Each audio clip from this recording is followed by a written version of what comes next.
এটা হলো ফেরাউনের দশা। ফেরাউনকে যখন আল্লাহ লোহিত সাগরে ডুবাইলেন, পানি খাইতে খাইতে ফেরাউনের পেটটা এত বড়। এবার ফেরাউন হাত তুলা কয় আনা মিনাল মুসলিমিন। কি কয়? আনা মিনাল, মানে আমি মুসলমান। কত ভালো মানুষ দেখছেন, মুসলমান। ফেরাউন না যদি মুসলমান হয়, আমরা থেকে কি লাভ? কথা কন। ফেরাউন হাত তুলে বলে আনা মিনাল মুসলিমিন, আমি ভালো মানুষ। আল্লাহকে তোর মতো ভালো মানুষের দরকার নাই, তুই মর। কারণ দ্য টাইম ইজ আপ, সময় শেষ। বাদাল গারগারা, তার সময় শেষ। মুসা আলাইহিস সালামের চাচাতো ভাইয়ের নাম ছিল কারুন।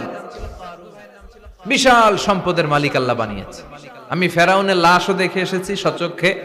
আবার কারুনকে যে এলাকায় আল্লাহ জামিনে দাবিয়ে দিয়েছে, ফাখাসাফনা বিহি ওয়া বিদারিহিল আরদ, ওই এলাকাটাও ফায়ুম জেলা, কায়রো থেকে 100 কিলোমিটারের মতো দূরে।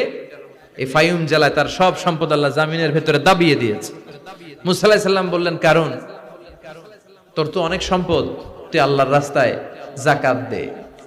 তুই আগে তোর হৃদয়টারে খোল, এরপরে তোর হাত খুলবে। আগে হাত খুল, তোর হৃদয় খুলবে, ঠিক কি না? সে কয় না, আমি যাকাত দিব না, কারণ এগুলো আমার আল্লাহ দেয় নাই, এটা আমি নিজে কামাইছি। ইন্নামা উতীতুহু আলা ইলমিন ইনদি, আমার ইন্টেলেক্ট, মেধার বুদ্ধি খাটিয়ে এই সম্পদের মালিক আমি হয়েছি। মুসা আলাইহিস সালাম বললেন, তাই তাহলে আযাবের অপেক্ষা কর। আল্লাহ আযাব পাঠালেন, ফাখাসাফনা বিহি ওয়া বিদারিহিল আরদ। কারণ কারণের সব সম্পত্তি আল্লাহ মুহূর্তের মধ্যে জামিনের ভিতরে ঢুকাতে লাগলেন। কারণের পা ঢুকে গেল, ঢুকতে ঢুকতে হাঁটু পর্যন্ত ঢুকে গেছে জামিনের ভেতর। কারণ ভাবছে উঠা যাব, আমার আটকাইতে পারবে না। এরপরে কোমর পর্যন্ত গেল, কয় উঠা যাম। এরপরে গলা পর্যন্ত কয়, মুসা সব সম্পত্তি তোরে আর তোর আল্লাহরে দিয়ে দিলাম, আমারে বাঁচা, আমারে।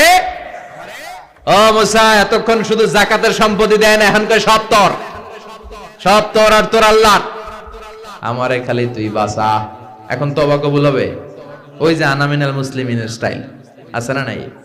এজন্য এই গরগরানি মৃত্যুর একেবারে ফাইনাল স্টেজ আসার আগে যদি আপনি ক্ষমা চান, ক্ষমা করবে কে? 2 নাম্বার, বাদা তুলুইশ শামসি মিন মাগরিবিহা, কিয়ামতের আগ দিয়ে পূর্ব দিক থেকে সূর্য না ওঠে, পশ্চিম দিক থেকে সূর্য ওঠা শুরু করে দিবে। তখন যদি তওবা করেন, তওবা কবুল হবে নাকি? এর আগ পর্যন্ত যখনই আল্লাহর ডাক দিয়ে তওবা করেন, তওবা কবুল করে নিবে কে? আমাদের দেশে তওবা পড়ানোর জন্য মাওলানা লাগে। কি লাগে? হুজুরের ডাক, ইমাম সাহেবের ডাক, পীর সাহেব হুজুর রান তওবা পড়া আছে না নাই? হুজুর নাই তো তওবাও নাই। হুজুর এলাকায় নাই, হুজুর 3 দিন ধরে ছুটিতে আছে, কয় এখন তো তওবা পড়া যাবে না, কারণ হুজুর ছুটিতে। কত বড় ডাকায়! এরকম ডাকায় জড়িত আছে না নাই? তওবা পড়তে হুজুর লাগে? কথা কন। হ্যাঁ, হুজুরের কাছে তওবা পড়েন, পীর সাহেব হুজুরের কাছে তওবা পড়েন, ঠিক আছে, কিন্তু এটা জরুরি না। আপনি আপনার আল্লাহর কাছে ক্ষমা চাইবেন, গুনার কথা স্মরণ করে জায়নামাজটা বিছিয়ে 2 রাকাত নামাজ পড়ে ক্ষমা চান। আপনার কথা শুনে কে? কেউ যেটা শোনে না শোনে কে? কেউ যেটা দেখে না দেখে কে? কেউ যেটা দেয় না দেয় কে? এজন্য হুজুর লাগবে, ইমাম সাহেব হুজুর, মুয়াজ্জিন হুজুর, বড় হুজুর, ছোট